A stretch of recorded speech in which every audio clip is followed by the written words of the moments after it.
Hi everyone, Rebecca McPhee here, accredited practicing dietitian and health coach. Probably the most important macronutrient to consider when trying to prevent type 2 diabetes is your carbohydrates.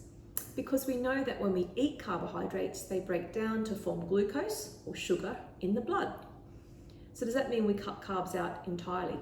Not at all. We do need some amount of carbohydrate in the diet for glucose for energy, but having too much is where the danger can be. Too much circulating glucose will then trigger the pancreas to produce too much insulin, and too much circulating insulin can be stored as fat and can increase your risk of type 2 diabetes. So the good news is that it's mastering the concept of being carb smart. So the previous video I talked about step 1 was all about the quality of carbs, so low GI carbohydrates.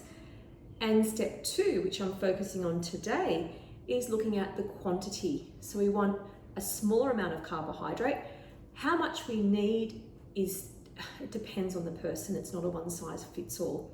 But if you're looking to prevent diabetes and need to lose a little bit of weight, have a look at what you're currently eating in terms of quantity and cut down gradually. Because human beings aren't very good at massive changes. So rather than slashing your portions by 50%, just start to cut down slowly. And there are a couple of tricks that you can implement to make you feel like you're still getting enough. And the key is to make sure we always include enough protein and colour, which is salad or vegetables in the meal. So bulk up on that so then you can reduce the carb.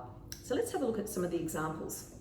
A bolognese, a very classic, delicious family meal. I've got a bolognese here, but it's not just meat. I've used pork mince at $6 for 500 grams, very cheap, it's quite lean, and I've hidden a lot of vegetables in there. So zucchini and carrot and onion and garlic, and then I've used some tinned tomatoes and tomato paste, some red wine and herbs to give it real flavour, and a bit of smoked paprika.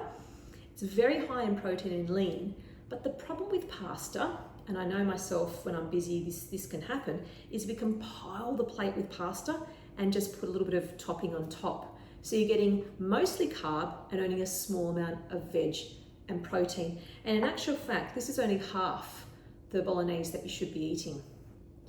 So that clocks up about 80 grams of carbohydrate, which is far too much for someone wanting to lose weight or manage or prevent diabetes.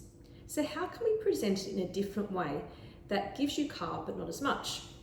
Well, the second meal here is still that hidden veggie bolognese. I've used rice here, but you could also use the pasta. But what I've done is I've put the rice in a half cup measure here and made it into a mold. You could use a small bowl and popped it on top here. And then you put the ingredients all around. And here you're getting 30 grams of carbohydrate as opposed to 80 grams and double the amount of protein and veg. And this meal you're going to feel fuller and get a better response in blood glucose levels after eating it.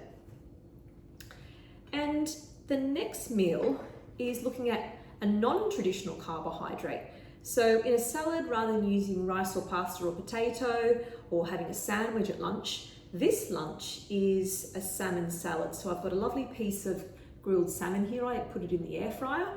And then I've got a lovely bulky salad full of colour. So I've got the cucumber here, all different types of lettuces and tomato. And the carbohydrate I've used is chickpeas. And I've used 3/4 of a cup of chickpeas, which gives you only 17 grams, but it is so filling. The dressing I've used is a bit of balsamic vinegar and olive oil. And here you've got a meal that is not only filling, but also satisfying and healthy. So here we are. Step 2 of being carb smart is watching the portions but not cutting out. And therefore you can enjoy healthy living with quality, delicious food.